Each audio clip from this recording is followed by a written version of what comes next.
নমস্কার বন্ধুরা, সবরই রকমারি চ্যানেলে আপনাদের সবাইকে স্বাগত।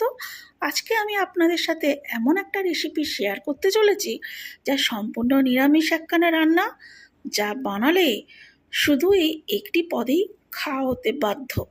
ইহারে কয় তেল পটল। গরম ভাতের সঙ্গে ভারী ভালো লাগে। না খেয়ে থাকলে একবার বানিয়ে দেখবেন অবশ্যই। তো চলুন বন্ধুরা, রেসিপিটি বানানোর পদ্ধতিটি শুরু করা যাক। আজকের রেসিপিটা বানানোর জন্য আমি এখানে 6টা পটল নিয়ে নিয়েছি। পটলের খোসাগুলোকে এবার আমি একটা পিলারের সাহায্যে ছাড়িয়ে নেব।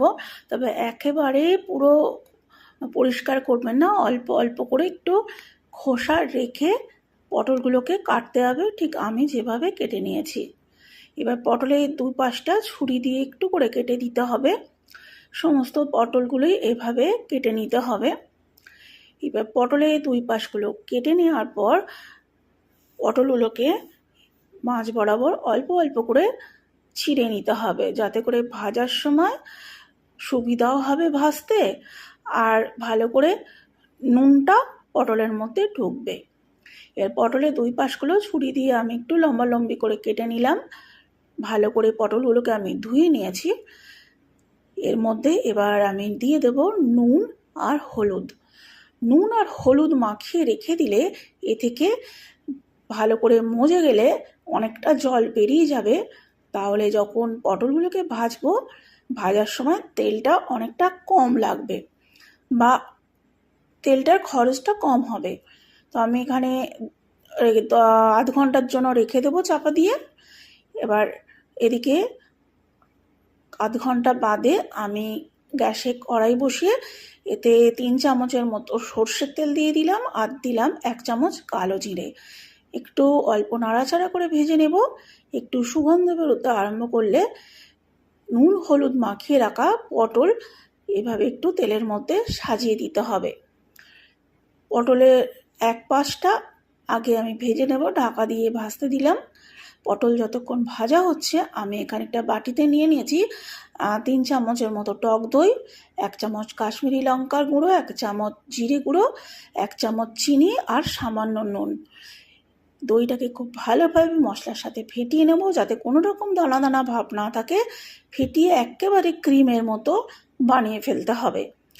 আর এটা যাতে একটুখানি পাতলা হয় আর ফেটাতে সুবিধা হয়, এর মধ্যে আমি দিয়ে দেব 2 চামচের মতো জল।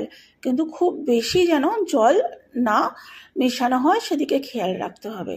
তো খুব ভালোভাবে দইটা আমার ফেটানো হয়ে গেছে। আমি এদিকে দেখে নিচ্ছি পটলটা কতটা ভাজা হয়েছে। দেখুন এক পাশগুলো বেশ লালচে করে ভাজা হয়ে গেছে। আমি উল্টিয়ে দিয়ে অপর পিঠগুলো একটু লালচে করে ভেজে নেব। পটলগুলোকে কিন্তু খুব ভালো করে রান্না করার আগে ভেজে নিতে হবে, যাতে পটলগুলো সিদ্ধ হয়ে যায়। কারণ রেসিপিটা বানাতে কোনো প্রকার জলের ব্যবহার আমি করব না। তো পটলের দুই পিঠগুলোই ভালো করে ভাজা হয়ে গেছে। এবার যে দইয়ের মিশ্রণটা বানিয়েছিলাম সেটা পটলের মধ্যে ঢেলে দিলাম, আর গ্যাসের ফ্লেমটাকে একেবারে লো করে ঢাকা দিয়ে আমি মিনিট 2 মতো রান্না হতে দেব।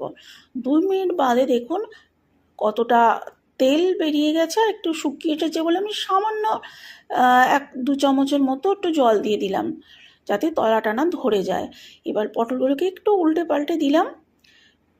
এবার আবার ঢাকা দিয়ে আরও 1 মিনিটের মতো রান্না হতে দিলাম।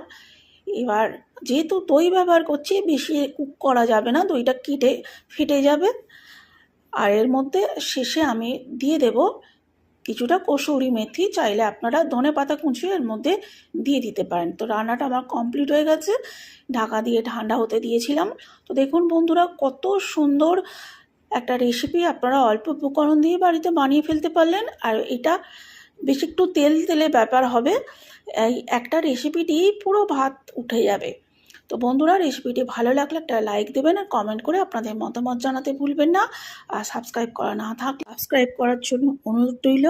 আপনারা ভালো থাকুন, সুস্থ থাকুন, এই কামনা করে আজকের ভিডিওটি এখানেই শেষ করছি। আবার দেখা হবে নতুন কোনো ভিডিওতে, নতুন কোনো রেসিপির সাথে। ততক্ষণের জন্য বিদায় বন্ধুরা, বাই বাই।